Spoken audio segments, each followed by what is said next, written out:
Agent Leo Vance was once a name that meant something in the D. Now, it was just a whisper on the wind, a ghost haunted by past mistakes. His latest assignment felt like a punishment. Track a low-level money mule deep into the sprawling emptiness of the Nevada desert. A babysitting job, they called it. A way to keep him out of sight and out of trouble. But trouble, as Leo knew all too well, had a way of finding him. The old pickup truck he'd been given sputtered, coughed, and died miles from anywhere. The heat was a physical presence, a heavy blanket pressing down on him. There was nothing but red rock, scrub brush, and the shimmering haze rising from the asphalt. Up ahead, he saw the mule's car, parked haphazardly on the shoulder. Something was wrong. The silence was too deep, too final. He approached cautiously, hand on his sidearm. The driver's side door was ajar. Inside, the mule was slumped over the wheel, a single clean hole in his temple. Professional. But it wasn't the execution that chilled Leo to the bone. On the passenger seat lay a thick, leather-bound ledger, locked tight. And outside, carved into the hard-packed desert floor, was a symbol. An unnerving, unfamiliar design that felt ancient and deeply wrong. This was no simple drug deal gone bad. The ledger pulsed with a significance far beyond cartel cash. As Leo popped the hood of his truck, the futility of it all washed over him. He was a dead man in a dead machine. His sat phone was useless, the signal jammed. He was alone, or so he thought. A glint of light on a distant ridge. A scope, then another. Two figures, dressed in identical black suits, shimmered in the heat haze. Corporate security. Not cops, not cartel. These were a different breed of predator, relentless and efficient. They weren't here for the mule. They were here for the ledger, and for anyone who had seen it. The first shot kicked up a cloud of dust just feet from where he stood. The chase was on. Leo grabbed the ledger and ran, the scorching sun beating down on him. The desert wasn't just a location. It was an enemy. Every shadow offered a moment of respite, every rock a potential hiding place.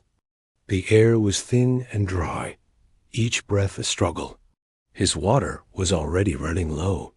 He found temporary shelter in a derelict gas station, its windows shattered, its pumps rusted into grotesque sculptures. The wind whistled through the broken panes, carrying the distant hum of an engine. They were methodical. They were boxing him in. Paranoia became his closest companion. Every gust of wind sounded like footsteps. Every shadow held a threat. He had to get the ledger out. Not for the D, not for his tarnished career, but for the truth. He knew one person he could trust, a retired journalist living off the grid. If he could just reach her, this dark secret, whatever it was, could see the light of day. But first, he had to survive the night.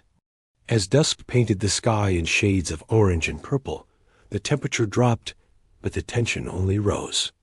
The two agents moved with practiced ease, their dark suits making them phantoms in the twilight. Leo used the darkness to his advantage, moving from cover to cover, the heavy ledger his only companion.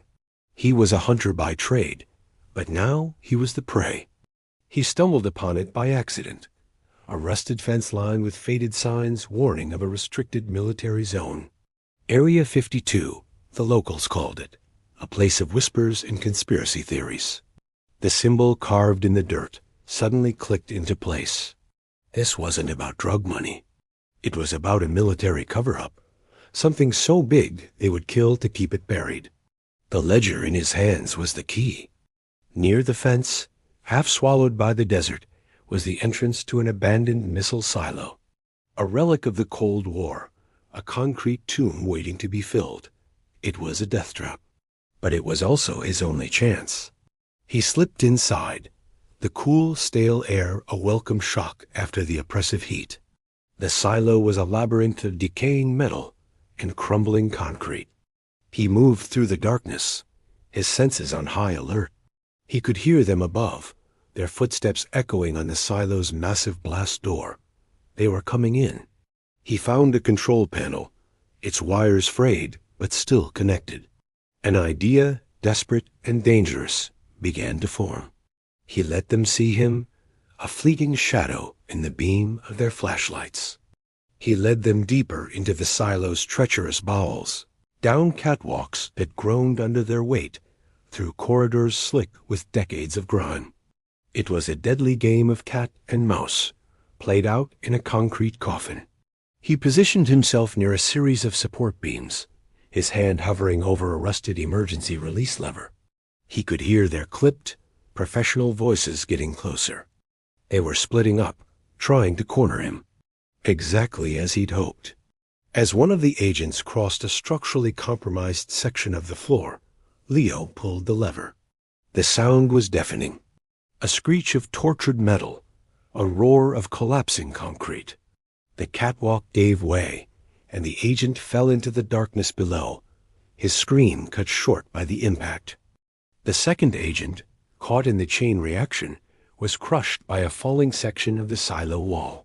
Silence returned, thick with dust and the smell of decay. Leo climbed out of the silo, bruised, bloodied, but alive. The Ledger was safe. His truck, however, was now a flaming wreck, a final parting gift from the agents. He was on foot, but he was free.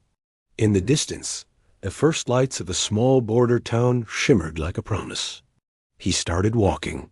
Behind him, the wail of sirens grew louder, and the distinct chop of military helicopters filled the air. They were coming to clean up the mess, to bury the silo and its secrets once more. But they were too late. The secret was out, tucked safely under the arm of a lone figure walking toward the dawn. Leo Vance, the ghost, was about to come back to life. Thanks for watching. If you enjoyed this dive into the desert's dark secrets, don't forget to like, subscribe, and hit that notification bell for more thrilling stories.